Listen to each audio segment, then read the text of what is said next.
Hey there, everybody. So today, now, I'm going to be getting into what it was like to be a conquered person under the Mongols and what that might look like. We'll be getting into the successor kingdoms and kind of, I'll talk about a couple different ones and what it was like to live there, but this is just kind of some broad generalities. So when you are conquered by the Mongols here, they will actually incorporate a lot of people into their empire in a variety of different ways. First and foremost, a certain amount of Turkic people would find themselves into the cavalry. They weren't necessarily always used that way, but in some cases they could be used that way. And Mongols and Turks would make up the cavalry. To be fair, a lot of times the cavalry that was Turkic was put up front to sustain heavy losses. That's going to be a big theme of the Mongols. I'll talk about that later. But nonetheless, they would bring them in a little bit. The Chinese were used extensively, particularly for artillery crews and siege warfare, because the Mongols never really understood siege warfare until they started fighting the Chinese, and then they had to figure it out on the fly, because when the Mongols were out in the open, like, forget it, the Chinese were dead. But in some of the cities, Chinese were like, all right, come get us. And the Mongols were like, oh, man, we can't figure that out.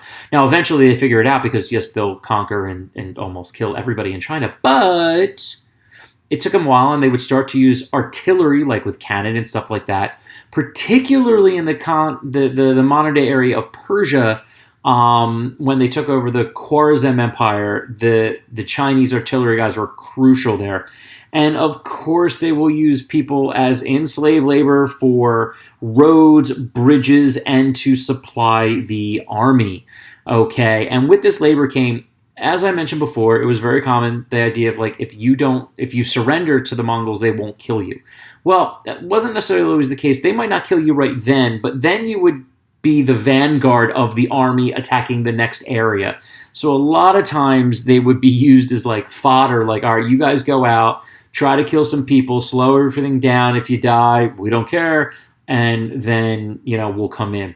And that's what you see with the Mongols. It's like this positive negative. It's like, oh, wow, that's really cool. That's like, oh, my God, that's brutal. And it's going to be really, really hard. When you look at, were the Mongols a positive or negative force on the world? It's a hard decision to make. All right. How else are we going to use the conquer? That's a picture outside Karakorum, and I'll get into that more. Craftsmen were particularly important. For instance, there's the story of a French goldsmith who was captured in Hungary that eventually made his way all the way back to Karakorum to make, gold work for the Great Khan. So, like, they used craftsmen because a lot of them they didn't have. They never had this kind of technical need, because that's the thing. The Mongols, they conquer everything and they take everything out, okay? So, like, the first, Chinggis grew up in a tent. His sons grew up in tents. His grandsons grew up in palaces. And a lot of these folks, they conquer all these areas and they need craftsmen to do stuff. Scholars were huge, okay? Scholars are used for administrations. If you could read or write, they would bring you in, and yes, you need to help them out.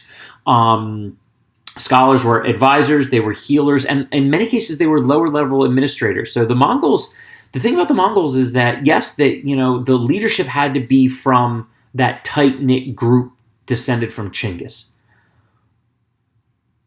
And most of the big-time generals, But other than that, it's talent, man. You got talent, we're going to use it. If you don't, well then, unfortunately, probably going to kill you. And as a result, Karakorum becomes a very interesting place. Mongolia doesn't have a lot of cities today. It didn't have a lot of cities then, but Karakorum becomes a place on the Silk Roads. It becomes a center of culture, at least for a little while. So these are some of the walls outside Karakorum, and if you go, this would have been a diagram of what Karakorum would have looked like. The bulk of people are still herders because we still need our horses, but they're going to build a city, and you've got like a palace, and you can see some of the kind of Chinese influence in the structure, and then you have some of the people living back here, the big walls that are around it. This is some of the palace structure that is still left today. No one lives here today. And again, some of the close-ups as well. So pretty cool. Now, religion is very interesting. Religion, again, the Mongols were very, very open. Now, part of that was the whole idea is that we're going to get on the side of everybody's gods, so that'll work. I mean, there's the great example of when they were trying to finish off China, Ogadai was basically an alcoholic and was having seizures and all sorts of problems, and they were trying to figure out what to do. And the story comes down to us from Mongol sources and a couple other sources that his youngest brother, I think Tori, what ends up happening is that the Chinese seers, they bring them in, and the Chinese seers are like, all right, well, what if we do this? And there's none of that. And then they make a declaration that they would sacrifice one of the royal family to the gods. And when that happened, that Ogadai woke up. And just as that happened, Tori, his younger brother, walked into this room. And his younger brother willingly allowed himself to be sacrificed for the good of the campaign.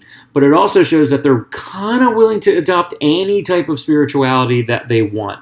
The religions that were mainly present were Buddhism, Christianity, Islam, and Taoism in the various Mongol areas. Okay, Nestorian Christianity, which I mentioned before, was super, super popular. Actually, Hulagu Khan, who ruled the Ilkhanate of Persia, which would become very heavily Muslim, his wife was a Christian, a Nestorian Christian.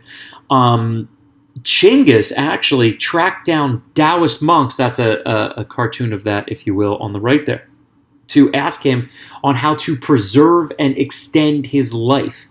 Ironically enough, they told him he ate too much meat. So, my vegans out there, who knows? But it was kind of funny that, that's something that you often get today. Oh, you're eating too much red meat, this or that, it's not good for your body.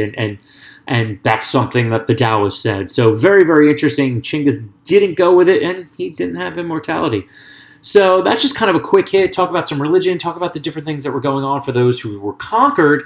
We're going to get into some, state administrations, if you will, in different areas, specifically China, Persia, and Russia. And then I'll finish off with a separate video on the impact of the Mongols. Okay, so hope you enjoy this short one, guys. I'll talk to you soon.